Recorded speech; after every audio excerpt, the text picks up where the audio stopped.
آپ دیکھ رہے ہیں نیوز 24/7 اردو اور میرا نام ہے عادل عزیز خانزادہ۔ اس خصوصی ٹرانسمیشن کے اندر بات کر رہے ہیں طاقتور ترین سمندری طوفان بیپر جوائے سے متعلق، اور جیسا کہ گزشتہ چند دنوں سے ہی ہم اس اسپیشل ٹرانسمیشن میں آپ کو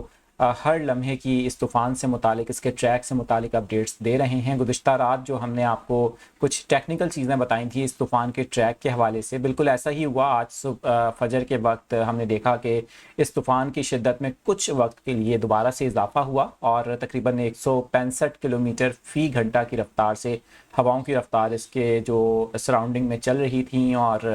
1 منٹ تک یہ ہوائیں جو ہیں وہ ریکارڈ کی جا رہی تھیں۔ اس وقت کیا صورتحال ہے، طوفان کراچی سے کتنا دور ہے، اور صوبہ سندھ کی جو اوورال ساحلی پٹی ہے، جو کوسٹل بیلٹ ہے ہماری، اس کو اب کتنے خطرات ہیں، اس کا فائنل ڈیسٹینیشن کیا ہوگا، کس ساحلی علاقے سے یہ جا کر ہٹ کرے گا، لینڈ فال پروسیس کتنے گھنٹے کا ہو سکتا ہے، ممکنہ طور پر بارشیں کتنی ہو سکتی ہیں، تیز ہوائیں کتنی چل سکتی ہیں، یہ تمام وہ سوالات ہیں، یہ تمام وہ چیزیں ہیں جو ایک عام شہری کے لیے جاننا بہت ضروری ہے۔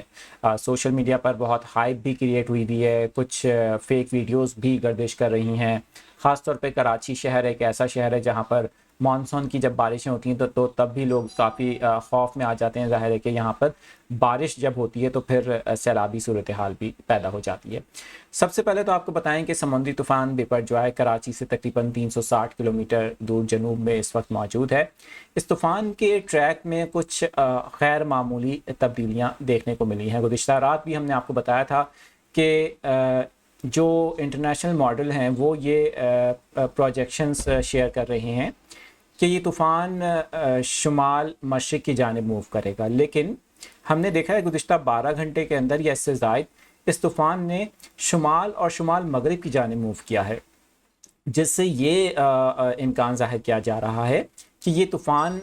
کراچی سے تھوڑا سا قریب آ سکتا ہے مزید۔ اور اگرچہ یہ طوفان کراچی کو اب تک ایز آف ناؤ کراچی کو ڈائریکٹلی ہٹ نہیں کر رہا ہے،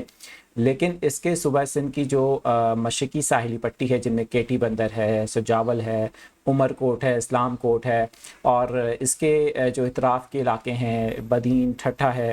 یہاں پر اس کے کافی زائد اثرات ہو سکتے ہیں ڈائریکٹلی لینڈ فال کرنے کے تناظر میں۔ اب میں آپ کو ایک بات بتا دوں کہ 2 پاسبلٹیز اس وقت ہیں۔ ممکنہ طور پر یہ طوفان یا تو صوبہ سندھ کی ساحلی پٹی کو ہٹ کرے گا، کیٹی بندر سے ہٹ کرے گا، اور کیٹی بندر سے ہٹ کرنے کے بعد اس کے جو اثرات ہوں گے وہ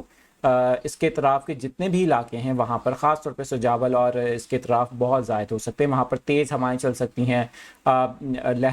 جو لہریں ہیں سمندر کی وہ کافی اونچی بلند ہو سکتی ہیں، اور اس کے ساتھ ساتھ بارش بتایا جا رہا ہے ایک اندازے کے مطابق اس کیٹیگری کا، یعنی کیٹیگری 3 کا، یا اگر کم شدت کے ساتھ کیٹیگری 2 کا طوفان بھی لینڈ فال کرتا ہے تو 200 سے 300 ملی میٹر تک ایک فگر ہوتا ہے کہ بارش اس طرح ہو سکتی ہے اس رین اماؤنٹ کے ساتھ، اور اس میں ظاہر ہے کہ تیز ہواؤں کے ساتھ بارش ہوتی ہے جو نقصان دہ بھی ہوتی ہے، اور ان علاقوں میں جو کہ کافی زیادہ کمزور سٹرکچر ہے وہاں پر تو پھر نقصانات کا جو اندیشہ ہے وہ موجود ہے۔ اس کے علاوہ جو پاسبلٹی 1 میں ایک اور بات ہے کہ جیسے ہی یہ طوفان اگر کیٹی بندر یا اس کے اطراف کسی جگہ ہٹ کرتا ہے تو پھر یہ مزید کراچی کے بھی کافی کلوز ہوگا، اور اس سینیریو کے اندر کراچی پر اس کے اثرات کچھ زیادہ ہو سکتے ہیں، جس میں تقریباً 60 سے 70 کلومیٹر فی گھنٹہ کی رفتار سے ہوا کل جمعرات کے روز چل سکتی ہے۔ اور ساتھ ہی ساتھ میں آپ کو یہ بھی بتا دوں کہ اس طوفان کے باعث کراچی میں تیز ہواؤں کے ساتھ بارش ہو سکتی ہے۔ اچھا، یہ جو سمندری طوفان ہوتا ہے نا، اس کے اندر جو بارش ہوتی ہے اسکیٹرڈ ہوتی ہے۔ اب یہ تھوڑا سا اس ٹرمنالوجی کو سمجھنے کی ضرورت ہے عام شہری کے لیے، اور آج بھی ہم یہی سچویشن دیکھ رہے ہیں کراچی میں کہ یہ جو طوفانی بارشیں ہوتی ہیں جو سمندری طوفان کے باعث ہو رہی ہوتی ہیں، یہ کچھ علاقوں میں ہوں گی، خاص طور پہ جہاں پر اس کا امپیکٹ زیادہ ہوتا ہے، جہاں پر اس کی اپروچ زیادہ ہوتی ہے، وہاں پر یہ تیز ہوں گی۔ باقی ریسٹ آف دا سٹی یا ریسٹ آف دا ایریاز میں تھوڑا امپیکٹ کم ہو سکتا ہے، یا یہ بھی ہوتا ہے کہ کچھ وقت کے لیے ایک علاقے میں بارش ہو رہی ہوتی ہے تو دوسرے علاقے میں پارشلی کلاؤڈی ویدر ہے یا وہاں پر دھوپ نکلی ہوئی ہے۔ اس طرح کا سینیریو بھی ہوتا ہے۔ سمندری طوفان اگر ڈائریکٹلی ہٹ نہیں کر رہا، اس کے صرف اثرات ہیں۔